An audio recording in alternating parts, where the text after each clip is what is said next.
Hello students, welcome back to the YouTube channel of Akbar classes chemistry. हमारे इस channel में आप सबका स्वागत है। हम डिस्कस कर रहे थे classification of matter based on chemical composition. पिछले लेक्चर को हमने नाम दिया था part 1 classification of matter based on chemical composition.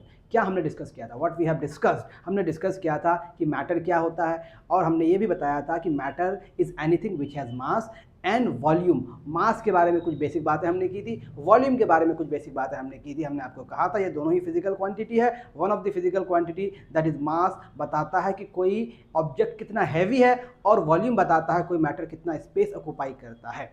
उसके बाद हमने फिर क्लासीफाई किया मैटर को बेस्ड ऑन केमिकल कंपोजिशन। तो क्या हमने देखा कि matter is classified as pure substance and mixture. फिर हमने डिफाइन किया प्योर सब्सटेंस होते क्या है। Pure substance is a form of matter having fixed composition, fixed properties, and their composition does not vary from sample to sample। यानी कि किसी भी प्योर सब्सटेंस का composition sample to sample vary नहीं करता है, और हर एक प्योर सब्सटेंस के अंदर यूनिफॉर्मिटी होती है, यानी कि दे आर ऑलवेज होमोजेनस। दूसरी कैटेगरी मैटर की वो है मिक्सचर्स की। और मिक्सचर्स क्या होते हैं भाई?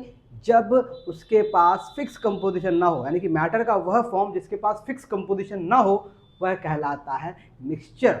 और मिक्सचर होमोजेनस भी हो सकता है, हिट्रोजेनस भी हो सकता है, यानी कि मिक्सचर के अंदर यूनिफॉर्मिटी हो भी सकती है, नहीं भी हो सकती है। आज हम लोग प्योर सब्सटेंस को फर्दर क्लासीफाई करेंगे। तो क्या था हमारा फ्लो चार्ट? हमारा फ्लो चार्ट कुछ ऐसा दिख रहा था कि हमारे पास मैटर है,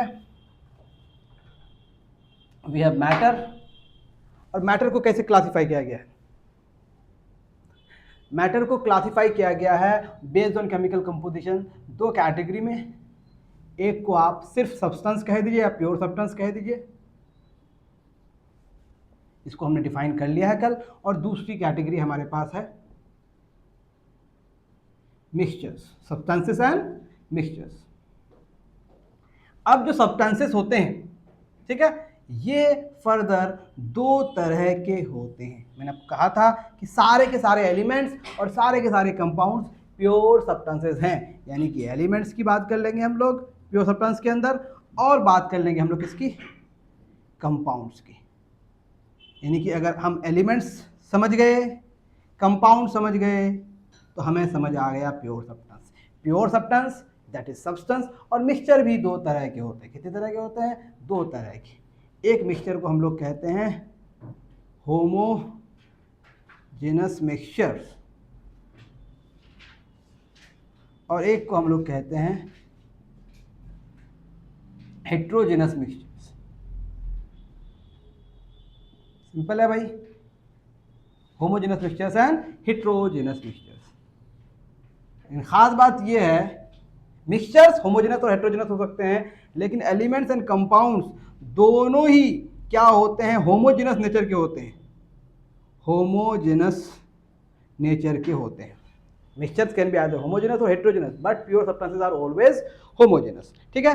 अब अगर हम एलिमेंट्स को फर्दर क्लासिफाई करेंगे तो पाएंगे कि elements are further classified as metals,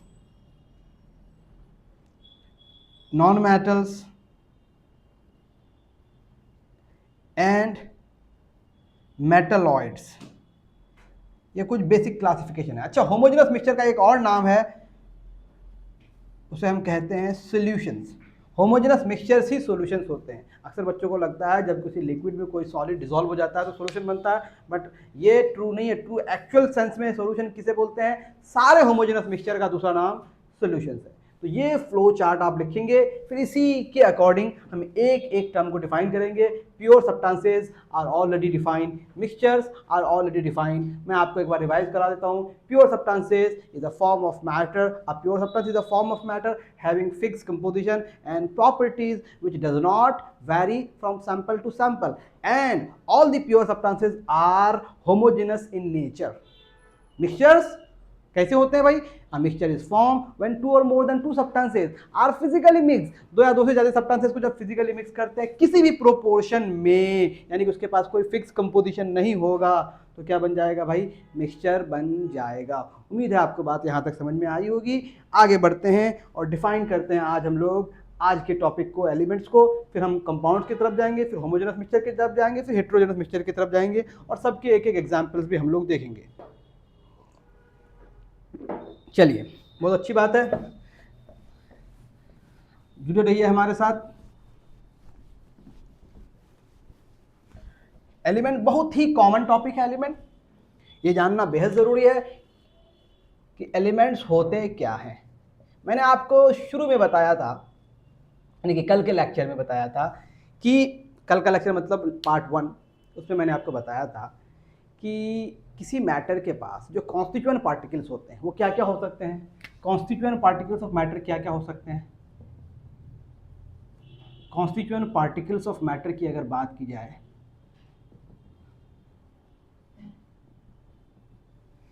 ये क्या क्या हो सकते हैं। कॉन्स्टिट्यूएंट पार्टिकल्स ऑफ मैटर मैंने आपको कहा था, एटम्स हो सकते हैं, मॉलिक्यूल्स हो सकते हैं, या फिर आयंस हो सकते हैं। और मैंने आपको ये भी कहा था मॉलिक्यूल्स और आयंस का ओरिजिन एटम्स ही है। अब ये एटम्स, मॉलिक्यूल्स, आयंस किस साइज के होते हैं? तो they are exceptionally small, they are unimaginably small, they are unimaginably small. इतने छोटे होते हैं that you can't think about it, that you can't imagine about it. लेकिन हमारे पास इस तरह के सोफिस्टिकेटेड टेक्निक्स हैं जिससे एक एक एटम के साइज़ को, एक एक एटम के मास को, सब कुछ हम मेज़र कर सकते हैं विद दो सोफिस्टिकेटेड टेक्निक्स। लेकिन if you have to imagine कि उसका साइज़ क्या है, कितने छोटे हैं, तो हम कहते हैं the size of atoms, the size of molecule, the size of ions are unimaginably small. They are small beyond our imagination. They are small that you can not think about it. इतने छोटे होते हैं जिसके बारे में आप कल्पना भी नहीं कर सकते हैं, अपनी सोच भी वहाँ तक नहीं पहुँचा सकते हैं। यानी कि अगर आप आंखें बंद करके सोचेंगे कि एटम्स कितने छोटे होते हैं, जहाँ तक आपकी सोच ख़त्म हो जाएगी उसके बाद ही एटम या मॉलिक्यूल या आयन का साइज होगा। यानी कि दे आर अनइमेजिनेबली स्मॉल। ये इंपॉर्टेंट क्यों है लेकिन? क्योंकि इन्हीं से मिलकर मैटर बनता है। ये जब एक साथ आ जाते हैं, when millions and millions, billions and billions of atoms, molecules, ions come together, हमें एज अ मैटर हमें दिखने लगता है। कुछ एक एग्जांपल मैं बताता हूं। अगर आपके पास 2 ग्राम हाइड्रोजन गैस है, 2 ग्राम हाइड्रोजन गैस है, 2 ग्राम हाइड्रोजन गैस में लेट मी टेल यू कितने मॉलिक्यूल्स हैं। 2 ग्राम हाइड्रोजन गैस में 602 0 0 0 0 0 0 0 0 0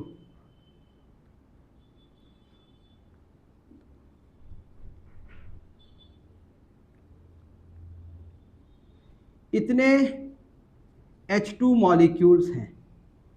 कितने ग्राम में? 2 ग्राम्स ऑफ हाइड्रोजन में इतने मॉलिक्यूल्स हैं हाइड्रोजन के। इतने मॉलिक्यूल्स है तो एटम्स कितने हो जाएंगे?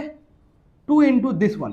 इस पूरे नंबर को आप ऐसे लिख सकते हैं, this number can be written as standard form 6.022 into 10 raise to the power 23। इतने एटम्स हो जाएंगे। तो आप देख सकते हैं सिर्फ 2 ग्राम हाइड्रोजन गैस कितना ही होगा, लेकिन उसमें इतने मॉलिक्यूल्स हैं, इतने एटम्स हैं। इसीलिए हम कहते हैं ना कि they are unimaginably small, they are unimaginably small. अब एटम्स, मॉलिक्यूल्स, आयंस, इसके साइज के बारे में आपको आइडिया लग गया, ठीक है। एटम्स होते क्या हैं यह अभी आपको एलिमेंट की डेफिनेशन से समझ में आएगा, ठीक है भाई। एलिमेंट के डेफिनेशन से आपको समझ में आ जाएगा एटम्स के बारे में, ठीक है। Elements are the pure substances. Obviously ये प्योर सब्सटेंसेस का ही टाइप है। खास बात क्या है एलिमेंट्स के पास कि हर एलिमेंट के पास आइडेंटिकल एटम्स होते हैं। Chemically they have identical atoms. समझ में आ रही बात? यानी कि किसी एलिमेंट के सारे एटम्स केमिकली सेम होते हैं। मैं बहुत स्पेसिफिक बोल रहा हूँ, केमिकली सेम होते हैं। क्यों?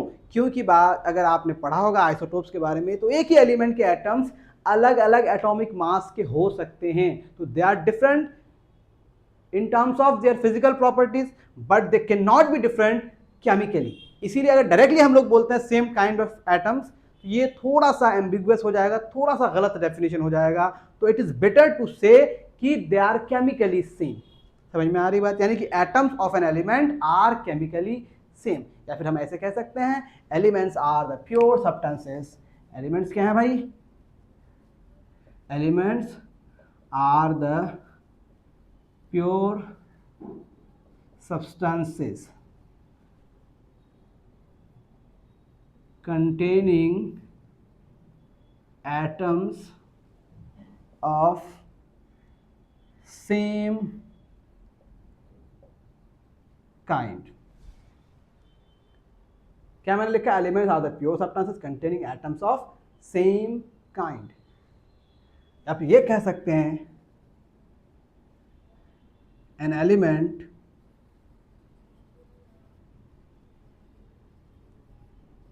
consists of atoms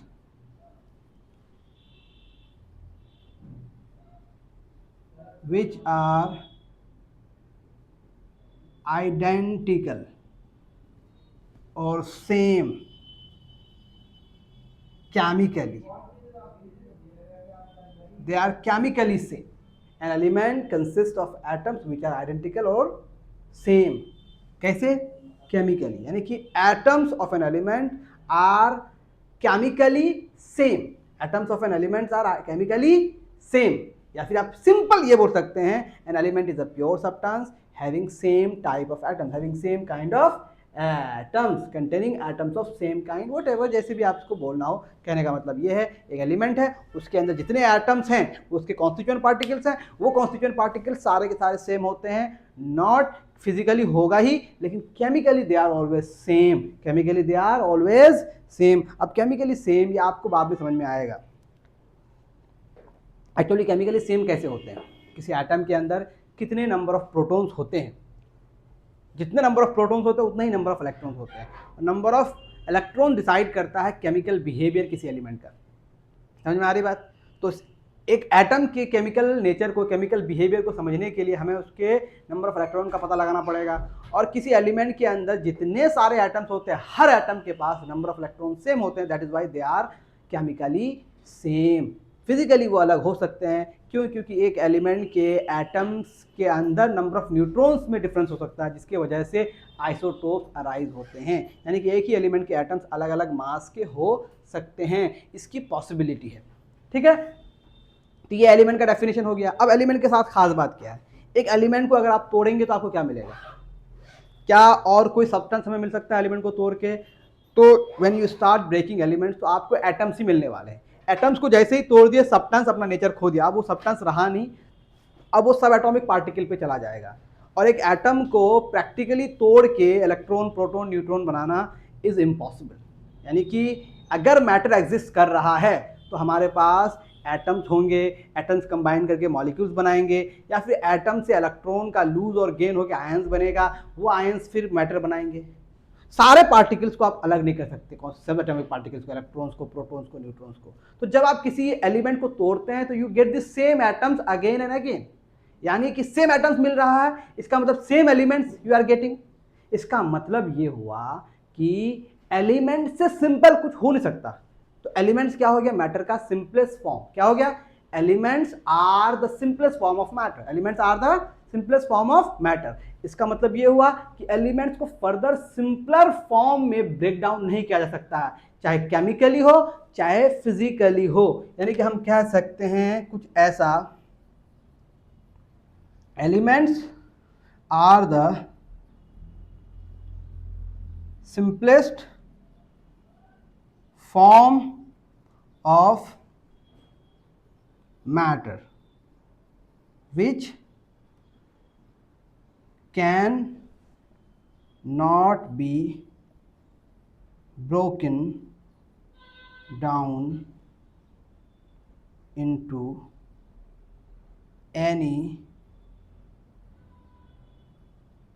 simpler substances by any physical और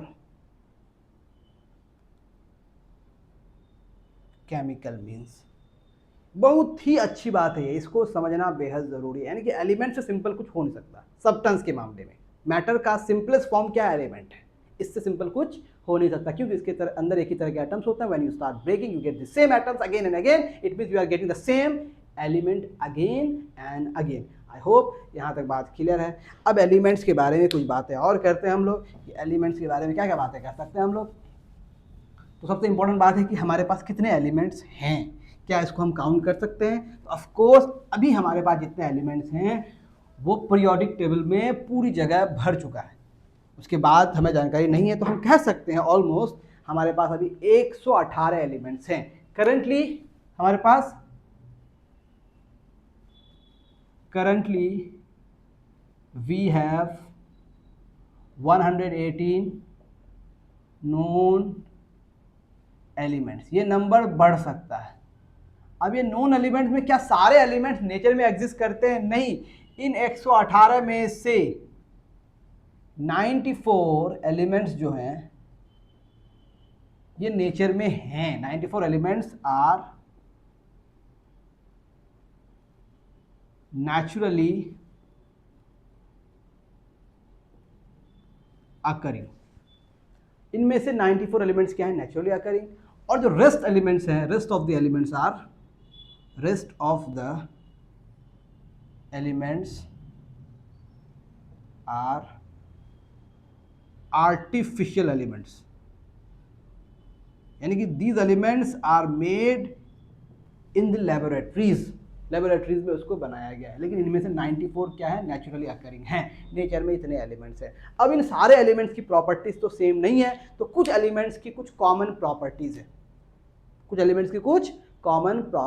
है। उन कॉमन प्रॉपर्टीज के आधार पे, यानी कि एलिमेंट्स की प्रॉपर्टीज के आधार पे उसको फर्दर क्लासिफाई किया गया है as metals, as non metals and as metalloids. Metals, non metals, metalloids के बारे में हम लोग मेटल्स की प्रॉपर्टीज, नॉन मेटल्स की प्रॉपर्टीज, मेटलॉइड्स की प्रॉपर्टीज अलग लेक्चर में डिस्कस करेंगे। अभी एलिमेंट के बारे में बात कर रहे हैं तो एलिमेंट के बारे में थोड़ा डिस्कस कर रहे हैं हम लोग। लेकिन फिर भी हम बता देते हैं कि एलिमेंट्स को कैसे कैसे डिवाइड किया गया भाई। Elements are further classified as, कैसे भाई? Metals, non metals and metalloids. किस बुनियाद पे? Based on their properties. सीधे सी बात होती है, फिजिकल, केमिकल कुछ भी हो सकता है। लेकिन ऐसा नहीं कि इसमें कुछ शार्प प्रॉपर्टीज है। कुछ मेटल की प्रॉपर्टीज नॉन मेटल में पाई जाती है, कुछ नॉन मेटल्स की प्रॉपर्टीज मेटल में पाई जाती है। लेकिन फिर भी मेजरली मेटल्स की प्रॉपर्टीज अलग होती है, नॉन मेटल्स की प्रॉपर्टीज अलग होती है। ठीक है, अब उनकी फिजिकल प्रॉपर्टीज के बाद में हम लोग आएंगे। अब कुछ एलिमेंट्स के नाम मैं आपको बताता हूँ। ठीक है, एलिमेंट्स के नाम जानना आपको ज़रूरी है। और हर एक एलिमेंट को रिप्रेजेंट करने के लिए हमारे पास सिम्बॉल्स होते हैं। क्या होते हैं? सिम्बॉल्स। और सिम्बॉल्स उसके नाम से ही लिया जाता है। नाम, वो नाम हो सकता है कि उसका ओरिजिनल नेम हो, जो ओरिजिन जहाँ से उसका आया हो, या फिर उसके इंग्लिश नेम से लिया जाएगा सिम्बॉल। तो कुछ एलिमेंट्स लिखते हैं हम लोग, एक तरफ नेम ऑफ द एलिमेंट्स लिखते हैं और एक तरफ उसके कुछ सिम्बॉल्स लिखते हैं हम लोग। ठीक है जी। हालांकि ये लैंग्वेज ऑफ केमिस्ट्री का लेक्चर नहीं है जिसमें हम ये सब सिखाएं, फिर भी हम कुछ आपको आइडिया देते हैं। आपने सबसे पहला एलिमेंट नाम तो ज़रूर सुना होगा, हाइड्रोजन। तो हाइड्रोजन को हम लोग कैपिटल H से सिंबलाइज करते हैं। ठीक है, किसी भी एलिमेंट का सिंबल स्मॉल लेटर से शुरू नहीं हो सकता। It can be lower case, it can be small letter. ठीक है, इसके बाद अगर 2 लेटर में है कोई सिंबल तो पहला लेटर कैपिटल, दूसरा लेटर स्मॉल हो जाएगा। मान लेते हमने लिखा हाइड्रोजन तो हीलियम हो गया, तो He हो गया। कुछ और लिख लेते हैं, मान लेते हमने कार्बन लिखा तो C हो गया। मैंने कैल्शियम लिखा, Ca हो गया। इसी तरह से मैंने आयरन लिखा तो आयरन का सिंबल होता है Fe। अब Fe कहाँ से आया भाई? तो Fe फ्रॉम, इसका एक लैटिन नेम है फेरम, ये ओरिजिन नेम हो गया। इसी तरह से मैंने अगर बात की सोडियम की, सोडियम का सिंबल होता है Na। कहाँ से आया? फ्रॉम नाट्रियम। आपने बहुत ही कॉमन एलिमेंट का नाम सुना होगा गोल्ड, इसका सिंबल होता है Au। कहाँ से? From the Latin word Aurum. Silver का नाम सुना होगा आपने, सिल्वर का सिंबल होता है Ag। कहाँ से भाई? From Latin name argentum. इसी तरह से आपने सुना होगा मर्क्यूरी, इसका सिंबल है Hg। अब Hg कहाँ से आएगा भाई? हाइड्रारजीरम। इसी से नाम सुना होगा आपने टिन। टिन का सिंबल होता है Sn, इसको लिखा जाता है स्टेनम। ये कुछ सिंबल्स है जो आपको जानने हैं और ये आपको जानना ही चाहिए। ये सिंबल्स आपको आना चाहिए क्योंकि एलिमेंट्स को ज़्यादातर नाम लिखा था, सिंबल्स ज़्यादातर किताबों में लिखा रहता है। आपने नाम सुना होगा टंगस्टन। कहाँ लगा होता है टंगस्टन भाई? ये जो बल्ब होता है, वो जो पुराने वाले बल्ब होते हैं जिसमें फिलामेंट लगे होते हैं, तो फिलामेंट टंगस्टन का बना होता है। इसका सिंबल होता है W। कहाँ से आया भाई? वोल्फ्राम। ठीक है। आपने सुना होगा नाम लेड, इसको बोलते हैं हम लोग Pb, प्लम्बम। चलिए आप कुछ और ले लेते हैं नॉर्मल। यूरेनियम, इसको लिखते हैं U। वेनाडियम, इसको लिखते हैं V। चलिए पोटेशियम, इसको लिखते हैं हम लोग K। कहाँ से आया भाई? कैलियम से। सबसे आखिरी एलिमेंट 118 नंबर पे जो है वो है ओगानेसन, इसके लिए हम लोग लिखते हैं OG। ये एक आर्टिफिशियल एलिमेंट्स हैं। मुझे उम्मीद है आपको सिंबल्स के बारे में थोड़े बहुत आइडियाज लगेंगे, because this is not the lecture of language of chemistry, इसीलिए हम इसको यहीं तक लिमिट करते हैं। और अभी हम लोग कितना डिस्कस कर रहे हैं? सिर्फ एलिमेंट्स को डिस्कस कर रहे हैं। एलिमेंट्स में जो मेटल्स होंगे, मेटल्स की फिजिकल प्रॉपर्टीज अलग लेक्चर बनेगा, है ना। मेटल्स की केमिकल प्रॉपर्टीज अलग लेक्चर बन सकता है, क्योंकि उसमें अगर घुसे तो फिर हमारा लेक्चर बहुत लेंदी हो जाएगा। इसलिए हम लोग एलिमेंट्स को डिफाइन करेंगे, कंपाउंड को डिफाइन करेंगे और मिक्सचर के टाइप्स को डिफाइन करेंगे और लेक्चर को हम लोग कंक्लूड करेंगे। ठीक है, मुझे उम्मीद है आपको यहाँ तक बात समझ में आई होगी। चलिए आगे बढ़ते हैं हम लोग। चलिए शुरू करते हैं अब कंपाउंड्स के बारे में। किसके बारे में बात करेंगे? Compounds. Let's talk about compounds. Compounds होते क्या हैं? ये भी प्योर सब्सटेंस है, लेकिन कंपाउंड्स एलिमेंट्स के कॉम्बिनेशन से बनता है। कंपाउंड्स एलिमेंट के कॉम्बिनेशन से बनता है। जैसे ही कॉम्बिनेशन की बात आई आपके दिमाग में आया, अरे क्या ये मिक्सचर है? नहीं, इसके अंदर जो एलिमेंट्स होते हैं वो केमिकली कंबाइंड होते हैं, और जब केमिकली कंबाइंड हो जाएगा तो जो एक नया सब्सटेंस बनेगा उसके पास एक फिक्स कंपोजिशन होगा। यानी कि compounds are the pure substance. क्या है भाई? कंपाउंड्स आर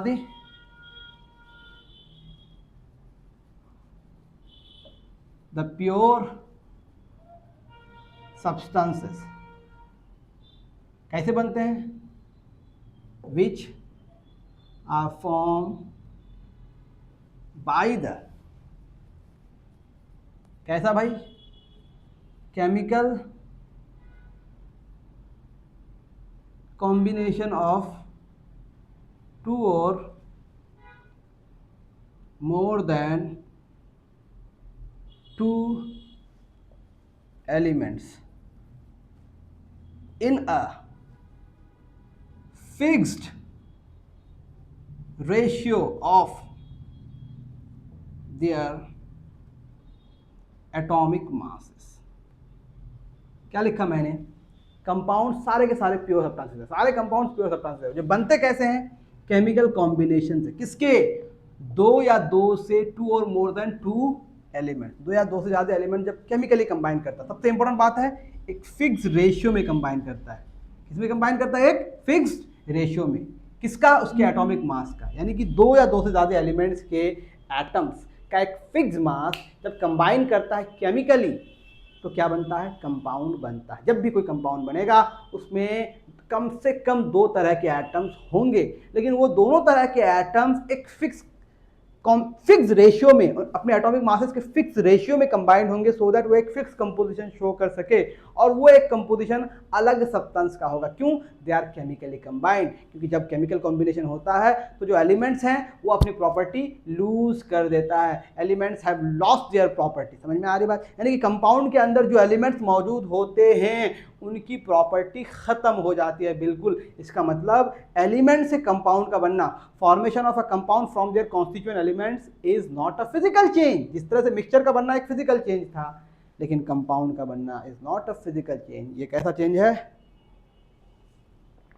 केमिकल चेंज है। तो हम कह सकते हैं, क्या बोलेंगे भाई? formation of a compound from their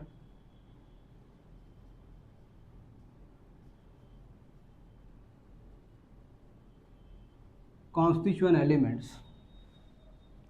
is a कैसा चेंज, केमिकल चेंज। यानी कि आप ये कह सकते हैं एलिमेंट्स जो होंगे किसी कंपाउंड के अंदर वो अपनी प्रॉपर्टी शो नहीं करेंगे। एलिमेंट्स डू नॉट रिटेन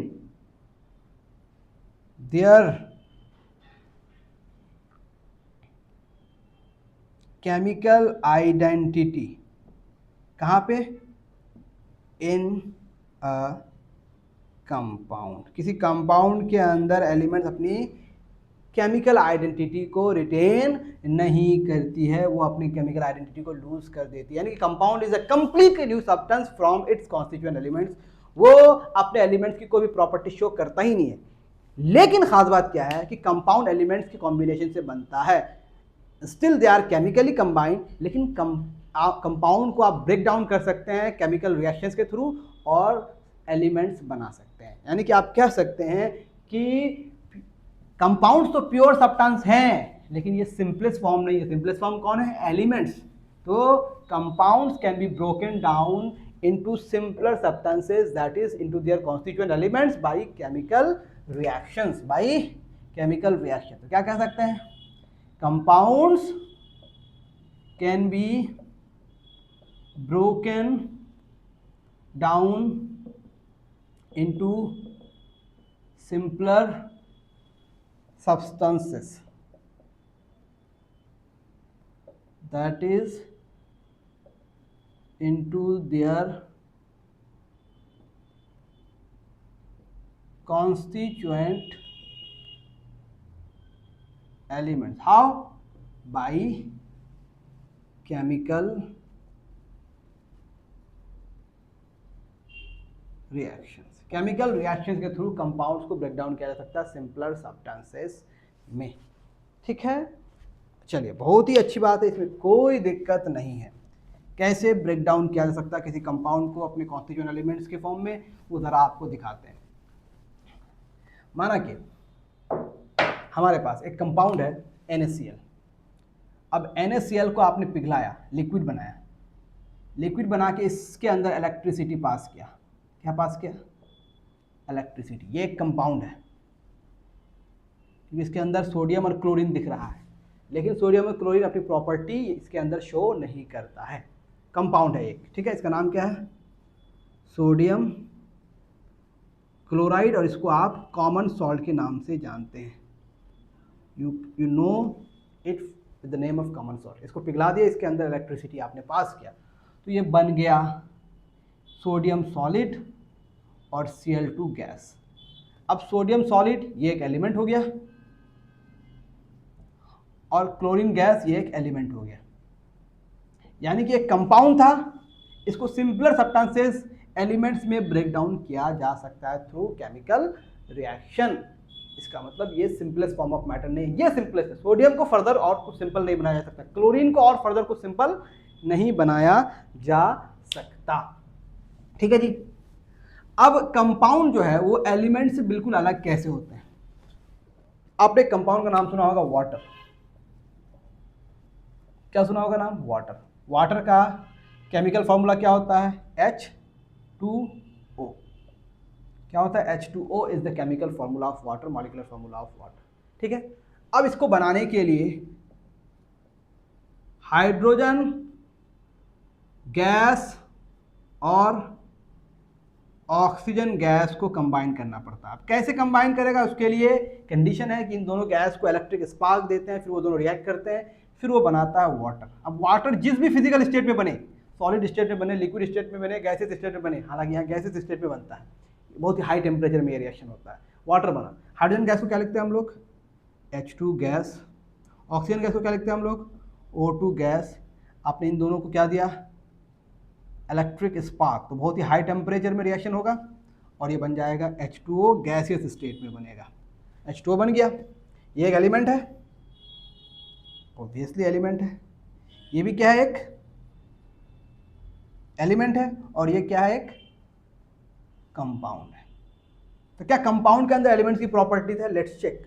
अब आपको पता है कि हाइड्रोजन जो है, हाइड्रोजन गैस, ये एक हाईली कंबस्टिबल गैस है, हाईली कंबस्टिबल गैस है, यानी कि बहुत आसानी से जल जाता है और बहुत तेजी से जलता है, एक फ्यूल की तरह इसको इस्तेमाल किया जा सकता है। और ऑक्सीजन गैस क्या करता है? कंबशन प्रोसेस को, यानी कि कंबस्टिबल का मतलब जो जलता हो, तो बहुत ही तेजी से जलता है। और ऑक्सीजन गैस क्या है? Supporter of combustion. कंबशन तभी होगा, बर्निंग तभी होगा जब ऑक्सीजन अवेलेबल होगा। सपोर्टर ऑफ कंबशन, दोनों की प्रॉपर्टीज अलग अलग है, लेकिन वाटर जैसे ही बना ये आग को बुझा देता है, और आग को बुझाने वालों को हम लोग कहते हैं फायर एक्सटिंग्विशर। फायर एक्सटिंग्विश कर देता है।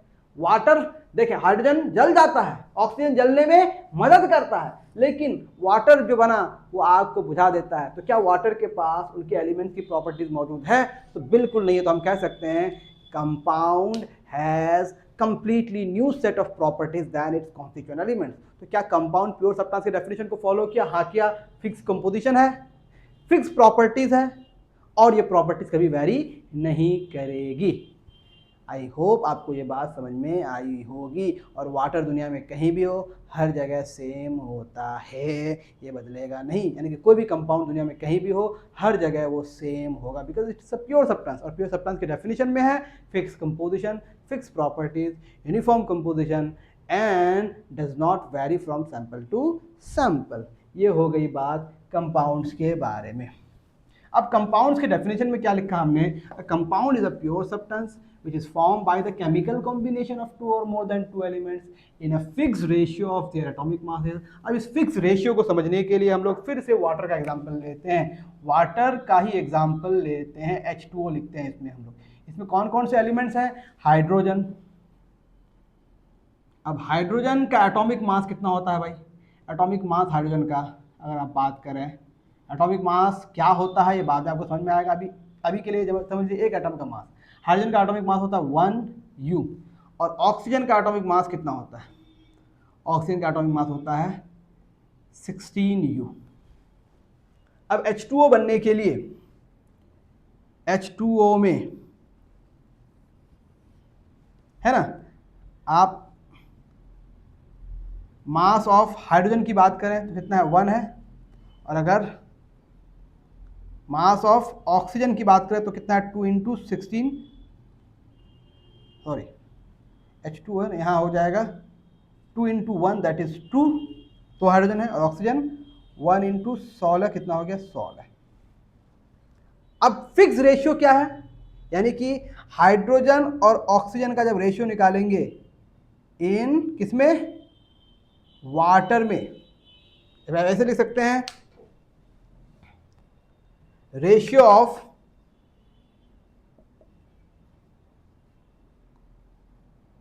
Atomic masses of hydrogen and oxygen in H2O कितना हो जाएगा भाई? 2:16, डिवाइड करेंगे, सिंप्लीफाई करेंगे तो 1:8।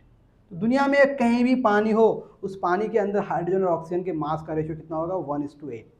यानी कि अगर वाटर है तो इसमें अगर 10 ग्राम हाइड्रोजन है तो इसका 8 टाइम्स ऑक्सीजन होगा, 10 गुना 8 यानी कि 80 ग्राम ऑक्सीजन होगा।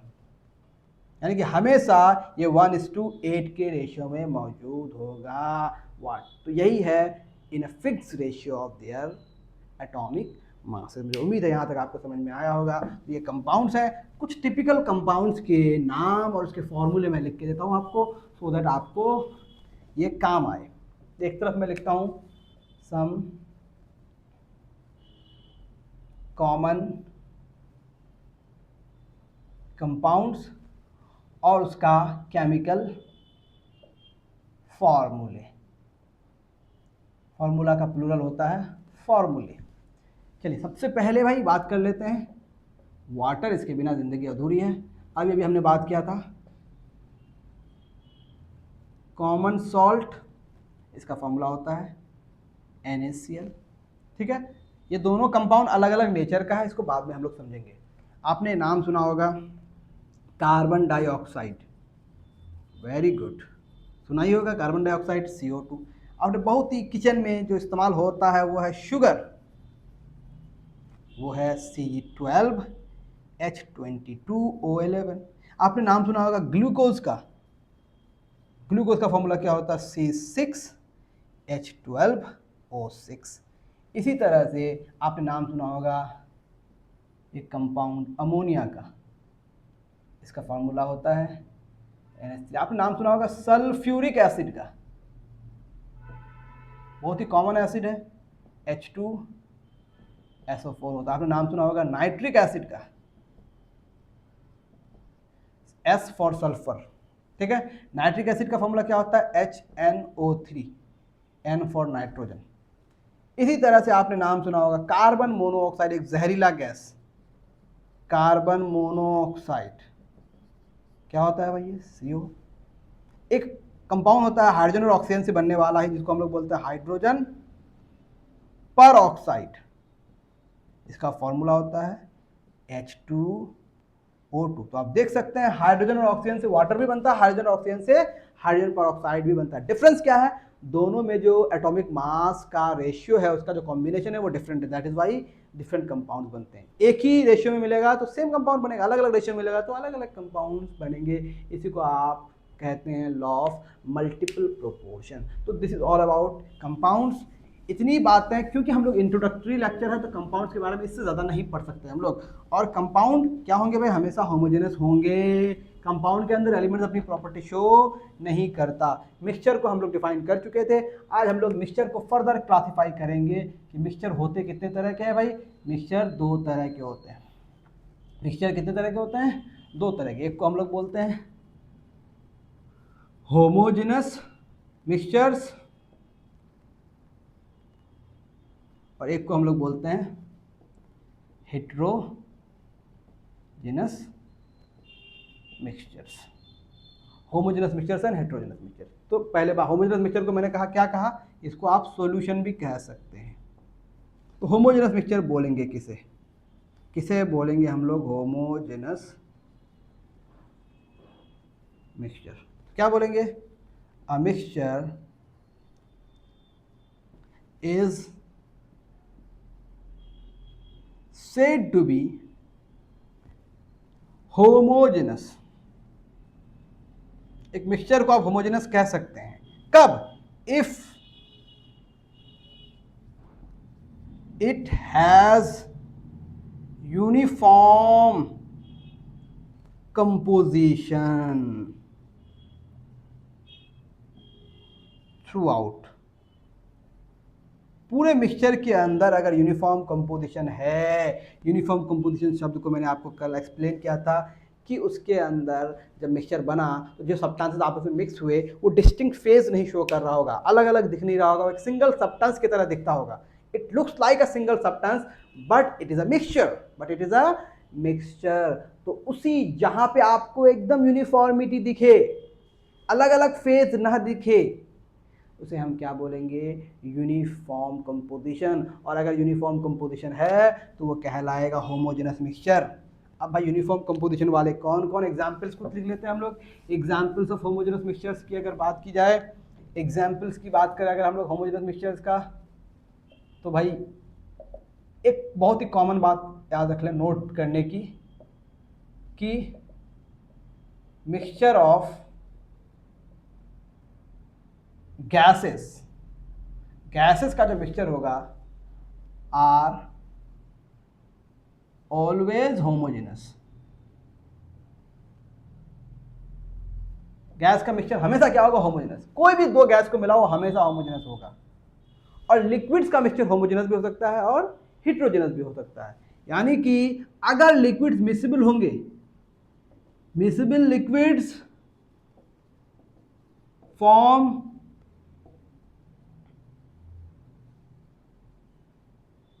Homogeneous mixtures. अगर लिक्विड्स क्या हो भाई, मिसिबल हो तो होमोजेनस मिक्सचर बनाएंगे, ठीक है। और सॉलिड्स भी होमोजेनस मिक्सचर बना सकता है। सॉलिड्स कैन ऑल्सो फॉर्म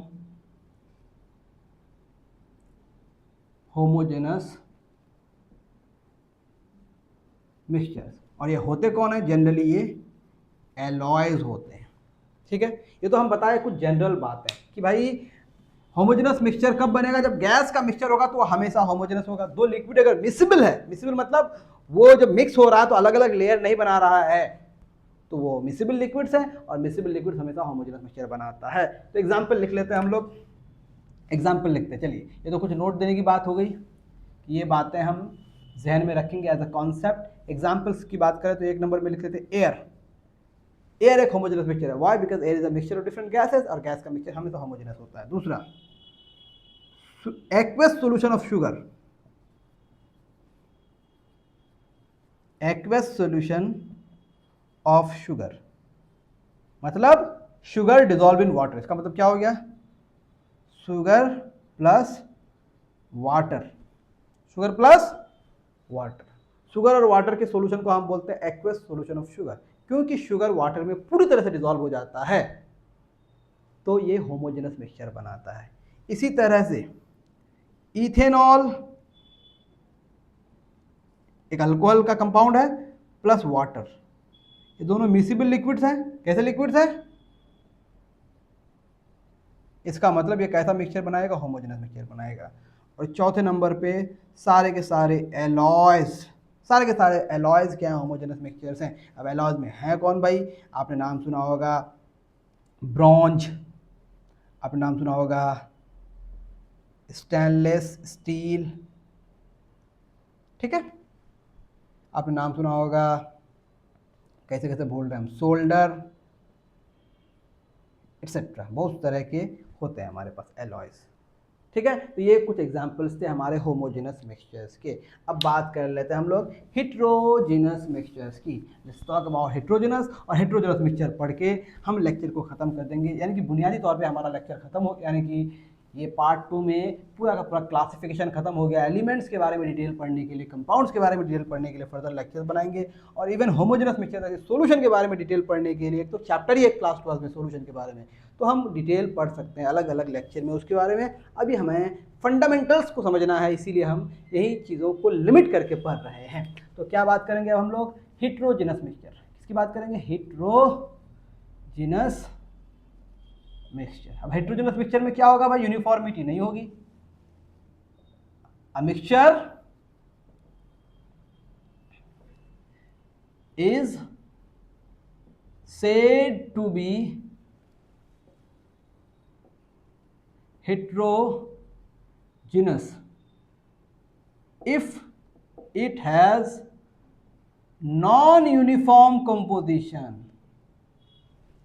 इसके पास कैसा कंपोजिशन हो, नॉन यूनिफॉर्म कंपोजिशन हो।